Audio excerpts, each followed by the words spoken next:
स्थानापन्न पूर्णफलन, displacement, reinforcement. ये तो इसके 3 बेसिक से कॉन्सेप्ट थे, इनको याद रखना। इस सिद्धांत की मूलतः जो सबसे इंपॉर्टेंट पार्ट है वो ये है। यदि आपको लगे कि सर मुझे सिर्फ एक ही सबसे इंपॉर्टेंट पार्ट को पढ़ना है सिद्धांत में, तो आप इसको पढ़ के जाइएगा। 90% जो एग्जाम में प्रश्न आए वो यहां से आए। सामाजिक अधिगम जो होता है उसके सोपान क्या होता है, इन पे बहुत प्रश्न आते हैं। ये सबसे इंपॉर्टेंट पार्ट है इस टॉपिक का, इस सिद्धांत का। कैसे प्रश्न आते हैं मैं बता रहा हूं, इसका पूरा एग्जाम पैटर्न आपको, सोपान आपको कैसे पढ़ना है, क्या करना है, कैसे करना है। सिंपल प्रश्न, पहला प्रश्न तो आपसे आएगा कि कौन सा संबंधित है और कौन सा नहीं है। ऐसे प्रश्न बहुत पूछे गए। बांडुरा के सोपानों को क्रमबद्ध कीजिए, ये प्रश्न बहुत आए हैं, कोई 20+ प्रश्न आए हैं। प्रश्न बांडुरा के कोई भी सोपान से रिलेवेंट उदाहरण दे देगा और ये पूछेगा कि ये कौन से चरण को व्यक्त करता है, ये प्रश्न पूछे गए हैं। और एक सिंपल उदाहरण पूछे गए हैं कि यह एग्जाम्पल जो है वो किस अधिगम सिद्धांत से रिलेवेंट है। तो 4 टाइप के प्रश्न यहां से पूछे गए हैं, चारों आपके दिमाग में होने चाहिए। एक पूछेगा रिलेवेंट है या नहीं है, एक पूछेगा सीक्वेंसिंग वाला, क्रमबद्ध आपको पता होना चाहिए, पहला कौन सा, दूसरा कौन सा, तीसरा कौन सा, चौथा कौन सा है। एक उदाहरण दे देगा और पूछेगा ये बांडुरा के सामाजिक अधिगम के किस सोपान का अनुगमन करता है, तो आपको पता होना चाहिए सोपान का मतलब क्या होता है। और चौथा प्रश्न सिंपल एग्जाम्पल दे देगा कोई भी उठा के और पूछेगा ये इसका संबंध किस अधिगम सिद्धांत से है। 4 टाइप के प्रश्न यहां से पूछे गए। तो 4 सोपान है, चारों को आपको लिखना है। पहला सोपान है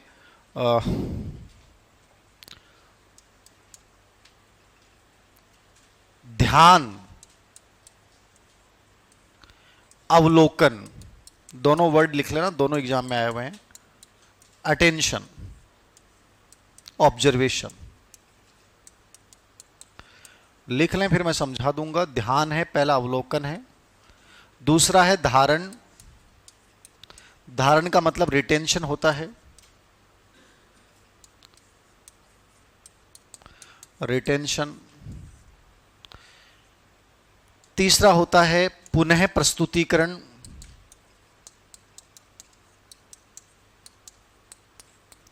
या इसको पुनः उत्पादन भी बोल सकते हैं। रिप्रोडक्शन या रिप्रेजेंटेशन, दोनों वर्ड लिख लेना, कोई से लिख लेना। और चौथा है पुनर्बलन, ये भी आया हुआ है और अभिप्रेरणा वर्ड भी आया हुआ है, इसलिए दोनों शब्द याद रखना। रीइंफोर्समेंट पहले लिखा दिया था, और ये मोटिवेशन, ठीक है। ये रिप्रेजेंटेशन और ये रिप्रोडक्शन, ये 4 सोपान हैं, चारों याद रखने हैं। सबसे इंपॉर्टेंट पहली चीज तो सबसे पहले है ध्यान, अवलोकन। फिर आपने लिखा धारण, रिटेंशन। फिर आपने लिखा पुनः प्रस्तुतिकरण, रिप्रेजेंटेशन, रिप्रोडक्शन। फिर आपने लिखा रीइंफोर्समेंट और मोटिवेशन। ये चारों सोपान आपको सीक्वेंस में याद होने चाहिए। भाषा चेंज हो तो थोड़ी बहुत यहां हो सकती है। एक तो धारण में ये पूछ सकती है व्यवहार को स्मरण करना, ये लाइन आई हुई है, कहाँ आई हुई मुझे पता नहीं, बट ये आई हुई है।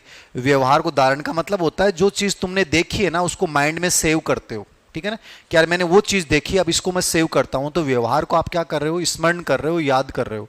तो व्यवहार को स्मरण करना, ये याद रखना किस में आएगा, धारण करना में आएगा। और जो पुनः प्रस्तुतिकरण, पुनः उत्पादन है, इसमें एक लाइन और पूछी गई है, जब आपकी जो मेमोरी है उसको तुम क्रिया में बदलोगे। क्रिया का मतलब जब किसी के सामने तुम प्रेजेंट करोगे तो क्रिया कर रहे हो, तो स्मृति को क्रिया में बदलना 21 सोपान में आता है। तो स्मृति को क्रिया में बदलना कहां आता है, तीसरे सोपान में। तो ये बेसिक चीजें हैं, वो याद रखना, क्योंकि साइकोलॉजी एक ऐसा सब्जेक्ट है जहां भाषा चेंज होती है, जहां सीधी लैंग्वेज आएगी नहीं, तो आपको ये पता होना चाहिए।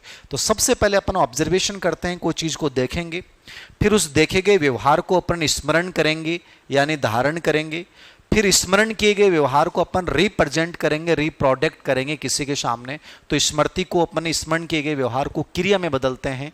और चौथा, यदि उस व्यवहार पे तुम्हें पुनर्बलन मिल गया, मोटिवेशन मिल गया, तो तुम उस व्यवहार को सीख जाओगे, और मोटिवेशन नहीं मिला तो तुम उस व्यवहार को नहीं सीखोगे। अब देखो इस पे बहुत प्रश्न आते हैं, एग्जाम्पल आते हैं।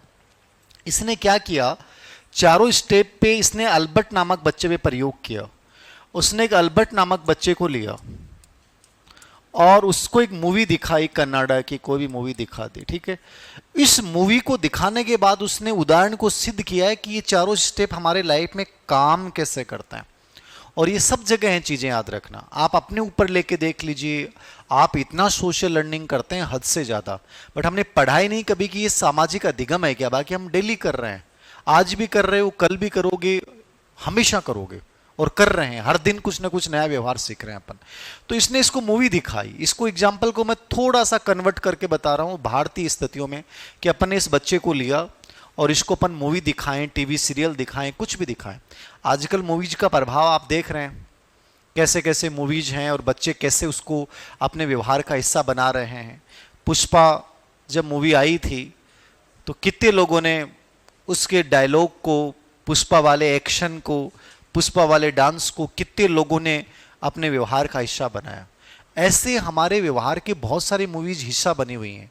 एक भारतीय इतिहास की बहुत सुपर डुपर मूवी है शोले, और वो हर बच्चे ने देखी है, हर व्यक्ति ने देखी है। वो आज भी अपने इतिहास का, अपने व्यवहार का बड़ा हिस्सा है, क्योंकि हम जो देखते हैं धीरे धीरे उसको अपने व्यवहार का हिस्सा बना लेते हैं। अब इस बच्चे को अपने मूवी दिखाई, मूवी दिखाएंगे तो कोई कैरेक्टर ऐसा होगा जिसकी तरफ उसका ध्यान जाएगा, जिसको ऑब्जर्व करेगा। पूरी मूवी में सब पसंद नहीं आते, कोई बहुत पसंद आ जाता है। जो कोई बहुत पसंद आता है ना, उसके पीछे आप जी जान लगा देते हो। बाकी तो दोस्त तो बहुत सारे होते हैं, हमें ये नहीं पता होता है उस दोस्त ने यार किस दिन कौन सा कपड़ा पहना था, ड्रेस कौन सी पहनी थी। लेकिन हमारी लाइफ में कुछ ऐसे होते हैं जिनका हमें ये पता है कि उस दिन जब हम मिले थे तो उस दिन ये ड्रेस पहनी थी, उस दिन पैरों में ये था, उस दिन अपन उस जगह मिले थे। समझ रहे हो ना आप? कोई कैरेक्टर हमारी जिंदगी में बहुत फेवरेट होता है, और ये हमेशा मूवी में, सीरियल में, जीवन की परिस्थितियों में भी ऐसे ही कैरेक्टर हमारी लाइफ में बहुत इंपॉर्टेंट बन जाता है। तो बच्चा पूरी मूवी को देख रहा है तो कोई एक कैरेक्टर उसको बहुत प्रभावित करेगा। वो वीरू हो सकता है, बसंती, कालियो, गब्बर, ठाकुर, जेलर, दादी भी उसका कोई भाई पसंद आ जाए, मेरे को नहीं, ठीक है। जिसको जो पसंद आ गई वो उसकी तरफ ध्यान देगा। बाकी के डायलॉग याद नहीं रहे लेकिन उसके याद रहेंगे। फिर उसके डायलॉग, उसके एक्टिंग को क्या करेगा, वो अपने माइंड में सेव कर लेगा, उसको याद करेगा, ठीक है। फिर वो क्या करेगा, रिप्रेजेंट करेगा। रिप्रेजेंट मतलब दूसरों के सामने रिपीट करेगा। मान लो इस बच्चे ने मूवी को देखा अल्बर्ट ने, और इसको वीरू की एक्टिंग पसंद आई या गब्बर की पसंद आ गई, तो ये जैसे ही अपने घर की सीढ़ियों से उतर रहा है तो यहाँ पापा बैठे हैं, यहाँ मम्मी बैठी है, चाचो बैठे हो, दादो बैठे हो, ठीक है। और ये टाबर सीढ़ी ऐसा लहराते आ रहे हो, तो ये बोल रहे हैं बसंती में आ रहा हूं, ठीक है। तो जैसे ही देखा, पापा ने कहा इधर आजा।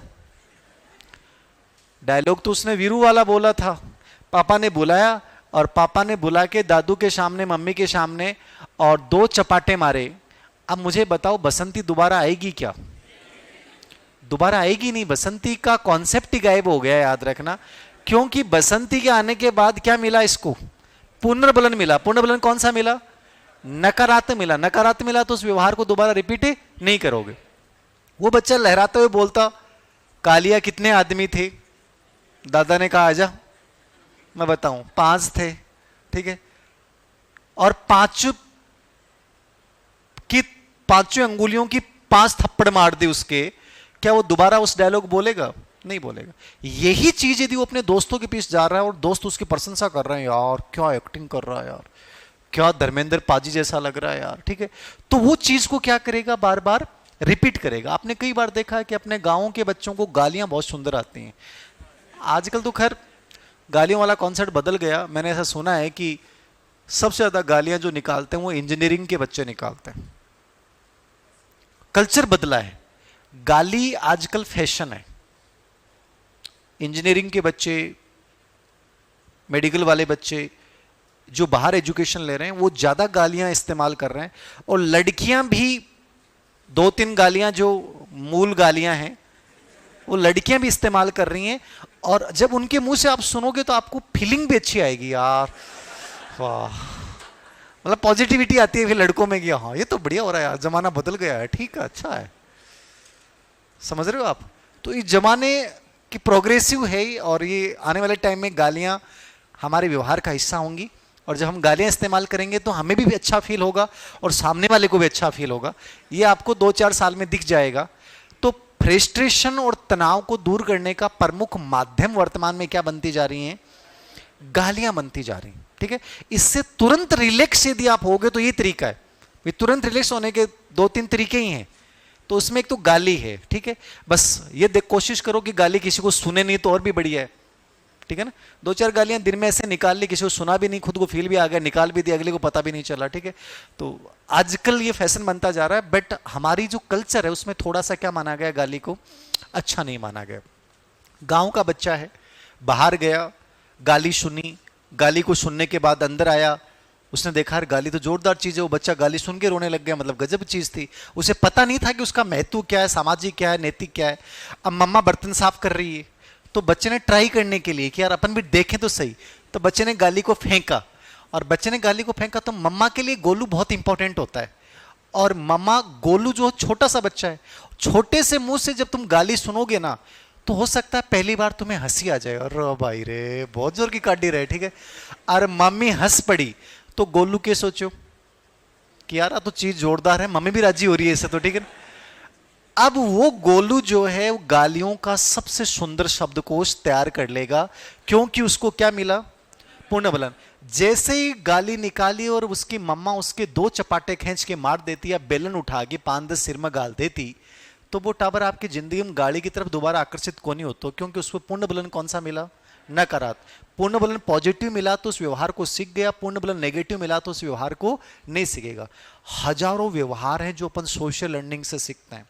मैं एक मूवी देख रहा था साउथ इंडिया की, साउथ इंडिया देखते हैं मूवी आप, बहुत अच्छी मूवी थी वो। मूवी साउथ इंडिया की सब अच्छी होती हैं, बॉलीवुड तो ऐसा लगता है कि कचरा है, कोई मजा नहीं आ रहा। साउथ वाले में थोड़ा सा फील आता है, पता नहीं चलता क्या होगा अगले पोजीशन। तो एक लाइन लगी हुई है मंदिर में, आप भी ने देखी होगी शायद, आपके सामने आ जाएगी, नहीं तो देख लोगे इन फ्यूचर। नौकरी लगे जब तो देख लोगा, नहीं तो पूरे दिन 24 घंटा घंटे काम करोगा जना, मौको पड़ेगी उनको मूवी देखने को। तो लाइन लगी हुई है और लाइन में अभिनेता मंदिर में प्रवेश करता है। कभी भी देख लेना, अभिनेता मंदिर में 2 ही कारणों से जाता है। एक तो जब उसको उसकी छोड़ के चली जाती है तब उसे भगवान याद आते हैं कि भगवान आ के करी मेरा मायने, अरे के बा मंदिर में अंदर हुए जना, 2 ही वजहों बंदो अंदर जा, नहीं तो जा को नहीं। बंदियां तो क्या होती है, मंदिर में जाती रहती हैं, तो उन्हें फर्क नहीं पड़ता, अगला लाइफ में है तो भी जाएंगी और नहीं है तो भी वो मंदिर में जाएंगी, क्योंकि उनका वो संस्कार है मंदिर में जाना, पूजा करना। और शिव जी की तो स्पेशली पूजा करना लड़कियों का संस्कार है। लड़का क्या आपने मजबूरी पढ़े ही करा, नहीं तो आप मतलब को नहीं। अभिनेता मंदिर में प्रवेश करता है और हीरोइन वहां खड़ी है, तो उसने उसको सरप्राइज देने के लिए क्या किया, एक फूल उठाया और फूल उठाने के बाद उस पर फेंका।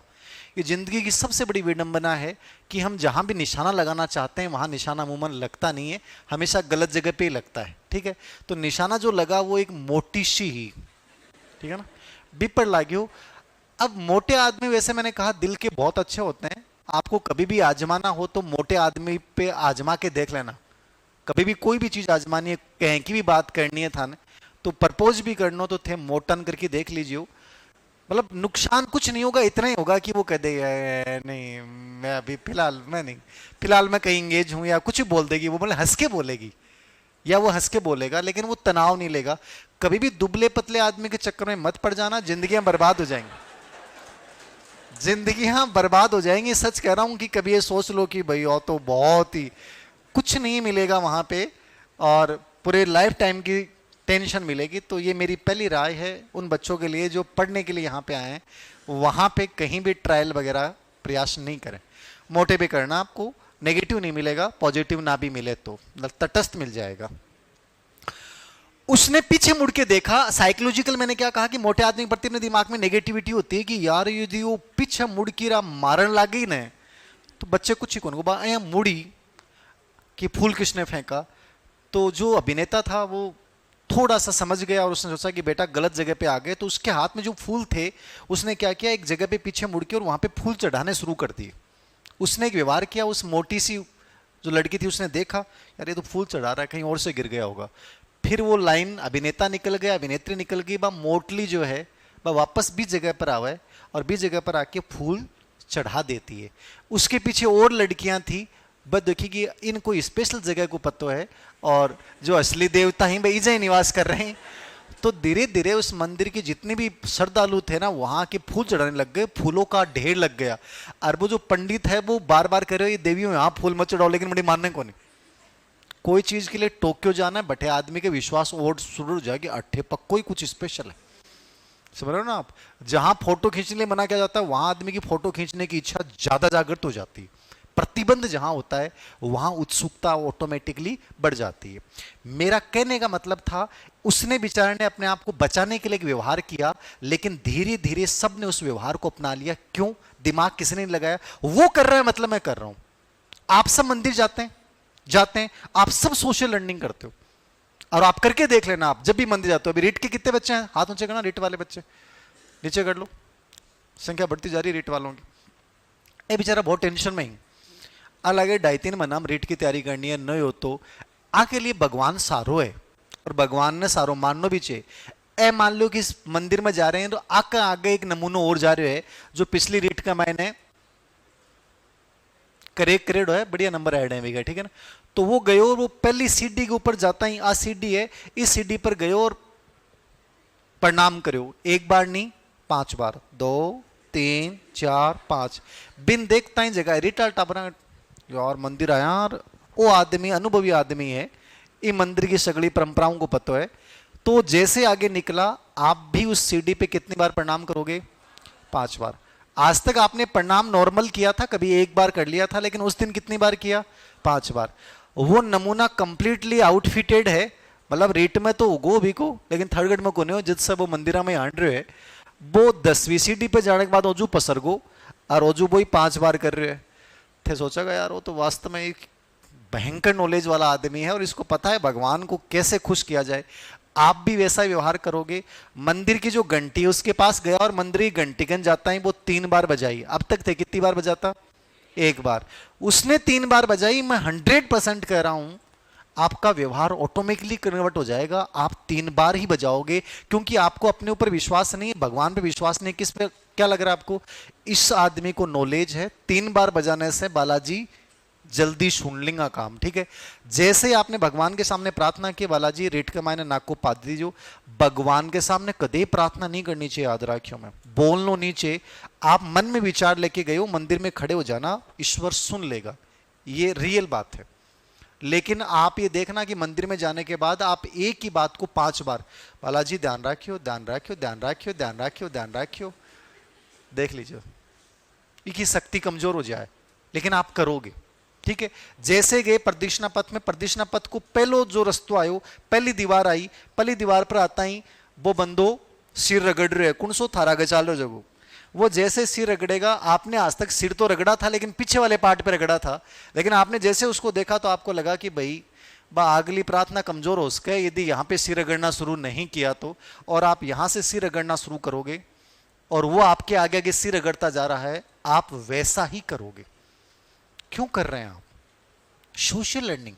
आपके अंदर डर है, विश्वास है, कमजोर हैं अपन लोग, और हमें लग रहा है, जबकि मैंने कहा ईश्वर के सामने बोल देने से, बिना मांगे से ईश्वर सुन लेता है। आप मंदिर का पीछे वाला पार्ट कभी भी देख लेना, वो ब्लैक कलर का मिलेगा, क्योंकि आज तक बटे सगड़ा भी जितना भी आदमी गए हैं, आपको तेल रगड़ रगड़ के जहां बटे, तेल को मतलब बाड़न रगड़ रगड़ के जहां, पहली बार एक आदमी ने सिर लगा दिया था और आज तक सिर लगाया जा रहा है। किसी धर्म ग्रंथ में नहीं लिखा हुआ कि पीछे सिर लगाना चाहिए, लेकिन आज तक आप रगड़ते आ रहे हो।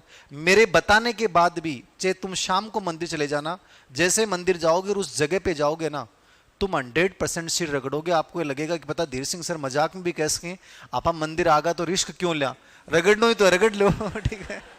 तो ते रगड़ की आवागा बटे, ठीक है। डर है हमारे अंदर। पहाड़ियों पे मंदिर होते हैं बड़े, लुगायन देखियो, लुगायन बहुत सामाजिक दिगम करें तो देखियो थे बड़े पत्थर सा पड़ा रहे ना। और एक लुगाई गांव की गेड़ ये बेचारी मणकोरी देवी और बाठे पत्थर पर पत्थर रख के घर बना रही है। तो दूसरी जसकोरी आई, वह पूछिए क्या कर रही हो ये तन बेरो को नहीं किया ठे घर बनाओ जना भी घर मत ही बन जाए। अच्छा बा इंतजार करेगी और बाठा ढूंढ के ल्यासी बा और बैठे घर बनासी और बड़े थे देखियो 10 मिनट में 500 एक लुगाई थान बैठी मिलेंगी और वह बाठा पर बाठा रख रख के घर बना देंगी। विचार क्या है, यहां घर बना देने से घर बन जाता और कई लुगाई तो अति होशियार हो, अति शाणी हुए, 5-5 मंजिल का घर बनाया हूं बेटे कि करो 2 मंजिल तो बनी जाएंगी, 3 नहीं बने तो भी। वहां घर बनाने से घर बनते हैं क्या? एक ने किया था बाकी भी वैसे ही कर रहे हैं, दिमाग कोई नहीं लगा रहा। समझ रहे हो आप? सच में दिमाग कोई नहीं लगा रहा, वो कर रहा है मतलब मुझे वो व्यवहार रिपीट करना, ये क्या कहलाएगा? सोशल लर्निंग कहलाएगा, सामाजिक अधिगम कहलाएगा। और लेडीज जितना सामाजिक अधिगम करती हैं उतना कोई नहीं करता, याद रखना।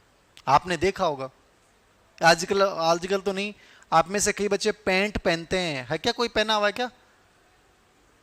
अरे एक पैंट अभी के माने इजा छेद, साइड में छेद, नीचे छेद, ऊपर छेद, छेद ही छेद, जेवड़ा सा निकलेड़ा सा, है क्या वो पैंट किसी के पास?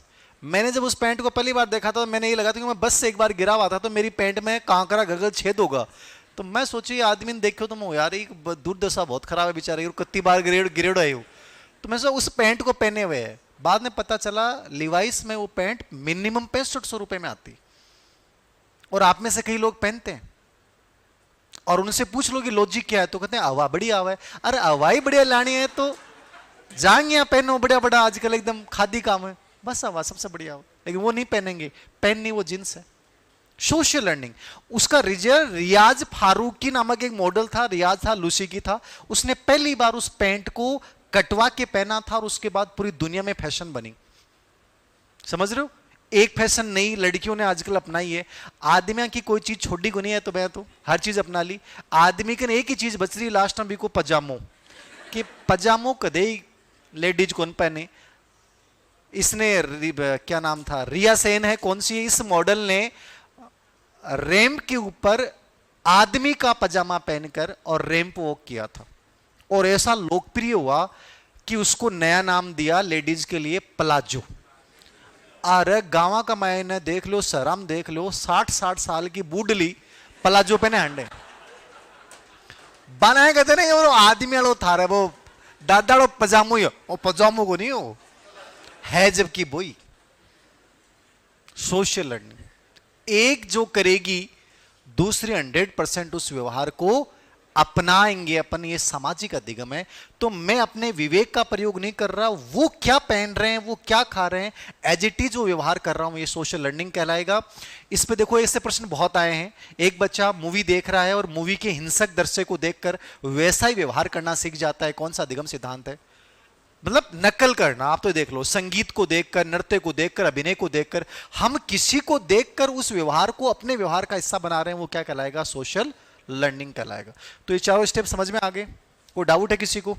ये याद रखना बहुत इंपॉर्टेंट है, बहुत इंपॉर्टेंट। इसमें ये लिख लिया था क्या धारण के आगे, व्यवहार को स्मरण करना, ये भाषा चेंज हो जाएगी कहीं ना कहीं।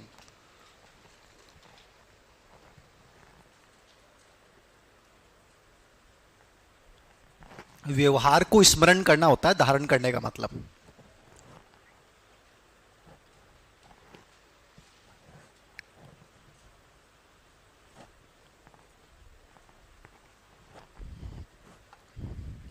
व्यवहार को स्मरण करना, ठीक है। और इसका मतलब होता है स्मृति को क्रिया में बदलना। ये भाषा चेंज होती थी ना, भूल जाओगे सब कुछ। अभी तो लग रहा है महाराज गुरुजी समझ में आ गो। व्यवहार क्या, किसका अर्थ बताऊं? ध्यान का। ध्यान अवलोकन का मतलब होता है अटेंशन, कोई की तरफ आप देख रहे हो, बस देखना ही अब ध्यान है। किसी की तरफ देखना, जैसे तुम मेरी तरफ देखो तो ये ध्यान है, पहली स्टेज है। किसी की तरफ भी देखोगे तो पहली स्टेज क्या आएगी? ध्यान आएगी। अब ध्यान में आप एक तो नॉर्मल वे में किसी को देख लिया, लेकिन कोई आपको पसंद आ गया उसके बाद जो देखते हो ना, वो ध्यान है। यहां पे क्योंकि फिर उसकी बार बार देखते हो आप, आपका ध्यान उसकी तरफ हटता नहीं है। ये अटेंशन है। रिटेंशन मेमोरी में सेव कर लेना, रिप्रेजेंटेशन क्रिया में बदलना, और लास्ट में रीइंफोर्समेंट। कोई डाउट है किसी को? नहीं है? समझ में आ गया? उदाहरण आएंगे, कैसा भी एग्जाम्पल आ जाएगा, रिट जैसी एग्जाम में एग्जाम्पल ही आएंगे, याद रखना। रिट और सीटेट में लगभग एग्जाम्पल आएंगे, उदाहरण उठा के दे देगा कि इस मूवी का ये दृश्य देखकर, दूरदर्शन पे कार्यक्रम देखकर, और बच्चा ये हिंसक व्यवहार कर रहा है, ये कौन सा अधिगम सिद्धांत है? ये 1% DSSS में आया था, मेरे याद आ गया। किस अधिगम सिद्धांत को व्यवहारवाद और संज्ञानवाद के मध्य सेतु कहा जाता है? इतनी गजब लैंग्वेज आती है DSSS में, साइकोलॉजी में, धुआं निकाल देता है मनोविज्ञान वहां पे। सेतु मतलब बांध। ये व्यवहारवादी भी है, जैसे इसने कहा कि हम दूसरों को देखकर करें, तो प्रेक्षण व्यवहारवादी किसकी बात कर रहे हैं? अवलोकन की बात कर रहे हैं। ये संज्ञानवादी भी है, क्योंकि धारण और स्मृति को क्रिया में बदलना है संज्ञान की विशेषताएं, याद रखना, ठीक है। तो पहला और चौथा विशेषता तो किसका हो गई? व्यवहारवाद की। और दूसरी और तीसरी विशेषता किसकी हो गई? संज्ञानवाद की। तो व्यवहारवाद और संज्ञानवाद के मध्य सेतु किसे कहा जाता है? इस सिद्धांत। ऐसे प्रश्न बनते हैं और किसी किताबों में नहीं है। ये बच्चे के थॉट को चेक कर रहा है अगला कि उसने सोशल लर्निंग सिद्धांत पढ़ा, उसके समझ में आया कि नहीं आया, कि सेतु कौन सा होगा, बांध किसे कहेंगे, जिसमें ये दो फर्स्ट और लास्ट बीच की व्यवहारवाद की है और दूसरी और तीसरी क्या है, तो इसको सेतु किसे कहा जाता है? सामाजिक अधिगम। किताबों में नहीं मिलेगा आपको। ये हो गया। अब हेडलाइन डालो आप। इसने एक प्रयोग और किया था, 3 प्रयोग किए थे। एक तो अल्बर्ट नामक बच्चे पे, एक जोकर पे प्रयोग किया था, जोकर, और एक प्रयोग किया था इसने बेबी डॉल पे। किसे प्रयोग किया था? Baby doll. जोकर पे प्रयोग किया, बेबी डॉल पे प्रयोग किया, और किस पे किया? अल्बर्ट नामक बच्चे पे 3 प्रयोग किए थे। ये भी कभी प्रश्न आया नहीं कि इसने प्रयोग किस पे किया था, एक नॉलेज के लिए याद रखना है। अल्बर्ट नामक बच्चा, बेबी डॉल और जोकर पे इसने प्रयोग किया था। बेबी डॉल का तो बहुत सिंपल सा प्रयोग था। एक ऐसा प्रयोग था, बेबी डॉल ऐसा होता है जिसमें हवा भरी होती है,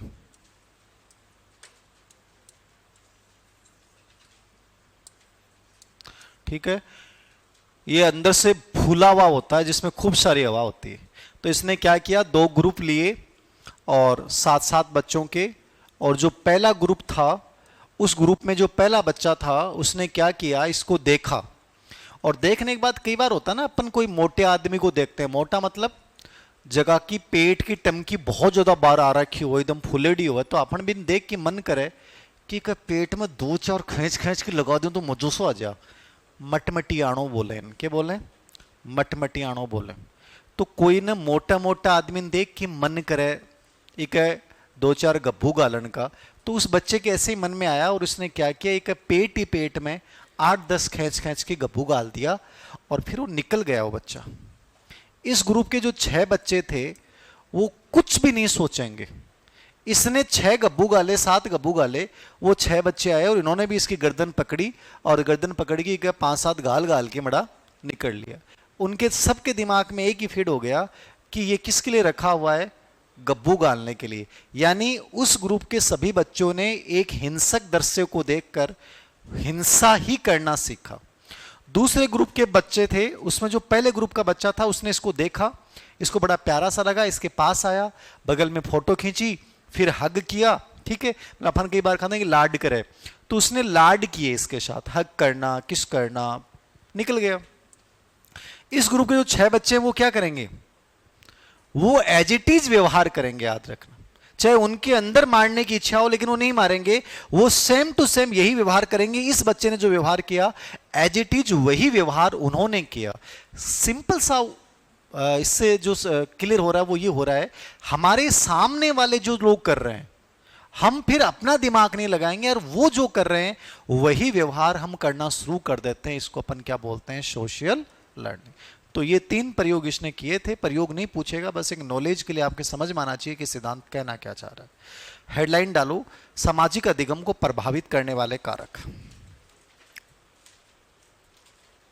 सामाजिक अधिगम को प्रभावित करने वाले कारक।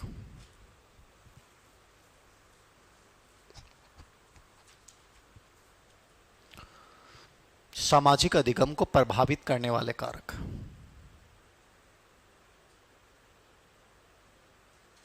सामाजिक अधिगम को प्रभावित करने वाले कारक। कौन से कारक सामाजिक अधिगम को प्रभावित करते हैं? ये इंपॉर्टेंट बिंदु नहीं है, आप इसको कंप्लीटली इग्नोर कर सकते हैं। आज तक कोई प्रश्न आया नहीं है, मुझे इतना महत्वपूर्ण नहीं लगता, बस इसलिए लिखा रहा हूं कि पढ़ रहे हैं इसलिए अपन कुछ छोड़े नहीं, इसलिए पढ़ा रहा हूं। तो हेडलाइन डालो, सामाजिक कारक। सबसे पहले सामाजिक कारक।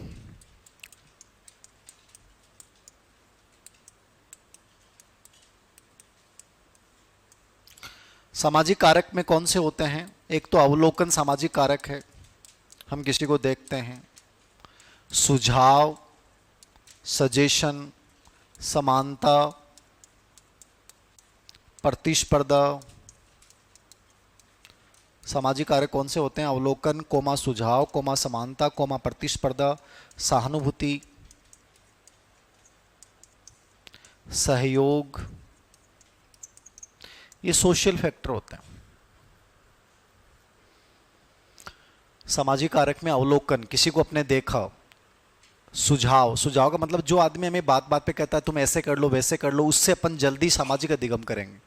समानता, जहां हमें अपने जैसा आदमी दिखता है, या मेरी जाति का है, मेरे गांव का है, मेरे जिले का है, मैं जिसकी तैयारी कर रहा हूं उसका है, जहां भी इक्वलिटी जहां भी मिलेगी, सिमिलरिटी जहां भी मिलेगी, वहां पे अपन जल्दी सामाजिक अधिगम करें। प्रतिस्पर्धा, जिससे अपने को कंपटीशन हो कि यार मुझे उससे आगे निकलना और करना है, तो आदमी फिर उसकी हर चीज को धीरे धीरे अपने व्यवहार में लाना शुरू कर देगा। सहानुभूति, सिंपैथी, ठीक है, जिसके साथ अपने को ये हो कि यार ये आदमी बहुत अच्छा है, इसके साथ ऐसा नहीं होना चाहिए था, वहां भी आपका सामाजिक अधिगम जल्दी होगा। और जो आपकी मदद करता हो, सहयोग करता हो, वहां भी सामाजिक अधिगम होगा। तो अवलोकन, सुझाव, समानता, प्रतिस्पर्धा, सहानुभूति और सहयोग, ये सब सामाजिक कारक हैं। याद मत करना, बिना पढ़े जाना, अपने आप आंसर कोई आएगा तो अपने आप हो जाएगा, बाकी आएगा नहीं प्रश्न। दूसरा लिखो, मनोवैज्ञानिक कारक। साइकोलॉजिकल फैक्टर कौन से होते हैं? मनोवैज्ञानिक कारक। मनोवैज्ञानिक कारक जब भी बिंदु आए तो याद रखो फिक्स है मनोवैज्ञानिक कारक। साइकोलॉजी कारक फिक्स से बिंदु होते हैं। कौन कौन से? रुचि मनोवैज्ञानिक कारक, इच्छा मनोवैज्ञानिक कारण, चालक मनोवैज्ञानिक कारण, पूर्ण बलन या विप्रेरणा मनोवैज्ञानिक कारण, आकांक्षा स्तर मनोवैज्ञानिक कारक। ये फिक्स से होते हैं साइकोलॉजिकल कारक। लिख लो, रुचि, रुचि, इच्छा, रुचि है, इच्छा है, अभिप्रेरणा, अभिप्रेरणा, चालक,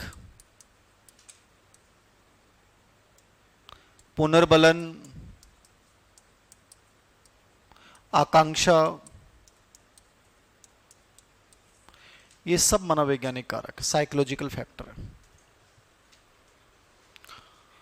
अंतिम लिख लो, शारीरिक कारक, फिजिकल फैक्टर। शारीरिक कारक कौन से होता है? बताओ। प्रभावित करेंगे शारीरिक कारक भी। आयु फिजिकल फैक्टर है, याद रखना। छोटी आयु का बच्चा सामाजिक अधिगम ज्यादा करेगा बजाय बड़े के।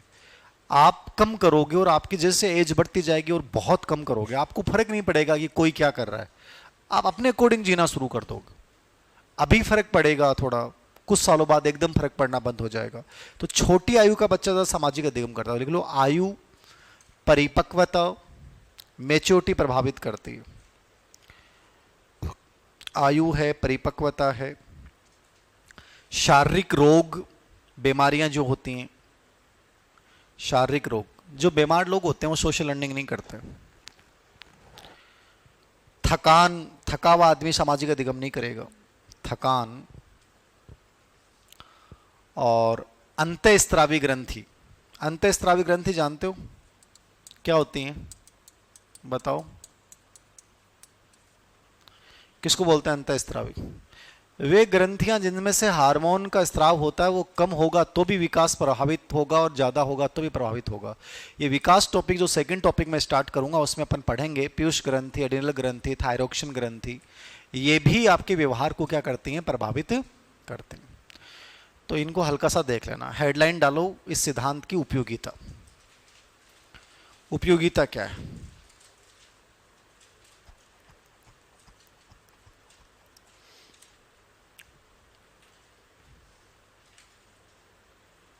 उपयोगिता, दो प्रश्न आए हुए हैं सिद्धांत की उपयोगिता के ऊपर, थर्ड ग्रेड में आए हैं वो भी। एक तो व्यक्तित्व को सबसे अधिक प्रभावित करने वाला सिद्धांत पूछ ले या सबसे अधिक प्रभावित क्या करता है, तो अनुकरण करता है, इमिटेशन करता है।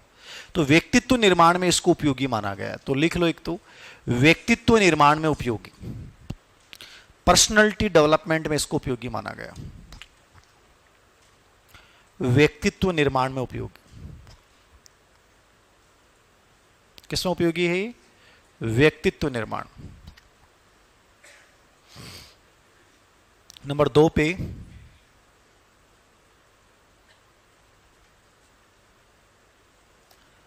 भाषा विकास में, लैंग्वेज डेवलपमेंट, भाषा विकास में उपयोगी।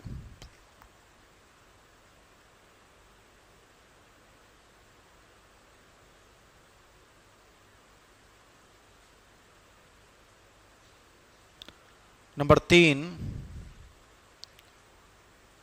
जितनी भी कलाएं होती है ना, संगीत, नृत्य, अभिनय, उनमें सब में सिद्धांत उपयोगी है। कला प्रशिक्षण में,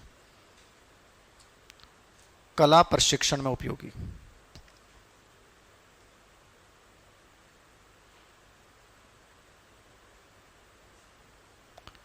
कला प्रशिक्षण में उपयोगी।